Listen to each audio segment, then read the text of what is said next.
will gather at cenotaphs and monuments across the country this morning to remember and honor those who took up arms and in some cases paid the ultimate price to defend this country and its way of life. Here in the Soo, the Remembrance Day ceremony will be held at the SR Centre beginning at 11 this morning. The public is asked to be seated by 10:45. Thousands are expected to gather at the National War Memorial in Ottawa to mark the National Remembrance Day ceremony, where Prime Minister Justin Trudeau and Governor General Julie Payette will be among those laying wreaths in memory of those who died serving Canada. Also present will be this year's Silver Cross mother, Rain Sampson Daw, whose youngest son, Captain Matthew Daw, was killed in Afghanistan in 2007, alongside 5 other Canadian soldiers and an Afghan interpreter. Sampson Daw will lay a wreath on behalf of all Canadian mothers who have lost children to war.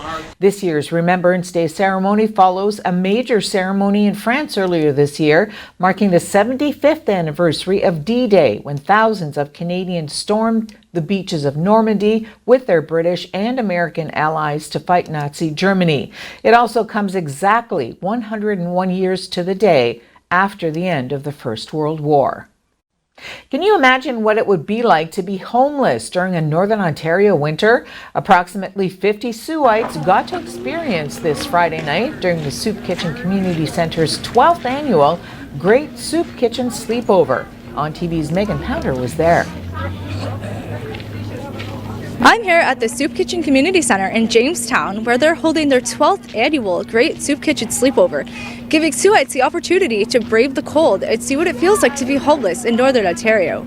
Tonight it's our big sleepover it's our biggest fundraiser of the year, and it's basically it's a poverty simulation. We're trying to give people a little bit of a taste of what would happen if by chance you were to fall on hard times, and we're all maybe 2-3 paychecks away from poverty and being out on the streets, and more, like in the bigger centers, there's more and more people having to live on the streets now. There's a tent city happening in Ottawa now, which is our, the capital of Canada. And you often think, how in the hell can this happen in one of the richest countries of the world? It really, just with our economic climate and everything else, we have to continue to raise awareness with just the prices going up all the time, and poverty is affecting all of us in one way or another now.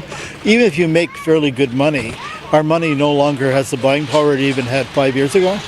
We had 50 registrants this year, and right now we're looking close to 4,700 that we've raised so far. So far, so good. Everybody likes it. It's a little bit crisp tonight, but that's also a little bit of a taste of reality for anybody that may be going through this type of existence, that just, especially at this time of year. This is just so important, just to raise awareness that this could happen to any of us, and people are people, and we all have to learn to try to get along and to help everybody, and life is really so short. We should be trying to enjoy each other's company, and especially as we're coming up to the Christmas season. They always say it's the most joyous time of the year. Well, in reality, it's not, probably for 70% of our population, just because of all the commercial pressure.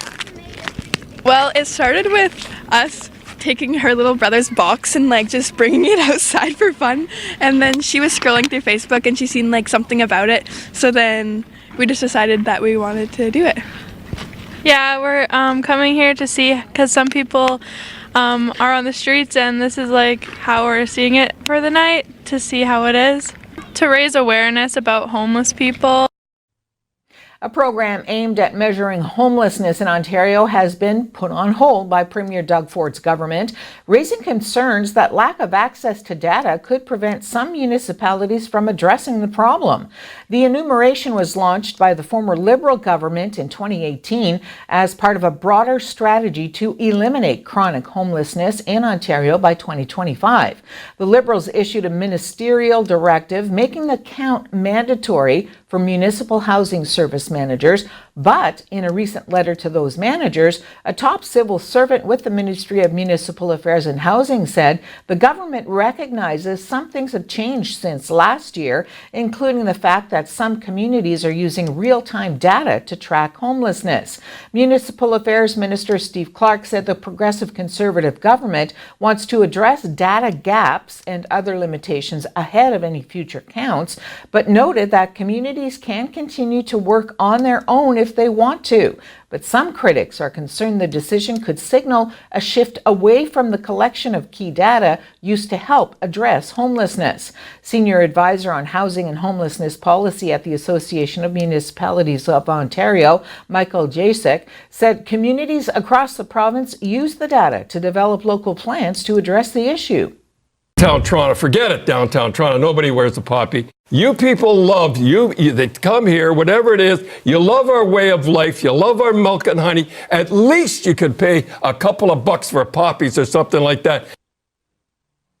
Sportsnet apologized yesterday for hockey commentator Don Cherry's televised rant about his belief that new immigrants don't wear poppies and in turn don't support veterans. Comments that sparked a swift backlash from the public, politicians, and the NHL.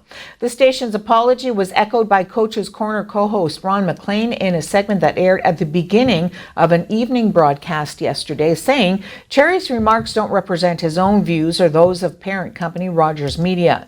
MacLean also shouldered some of the responsibility in his statement. Don Cherry made remarks which were hurtful, discriminatory, which were flat out wrong, he says, and I owe you an apology as well. I sat there, did not catch it, did not respond. A spokesperson for Sportsnet declined to comment on why Cherry himself didn't make the apology.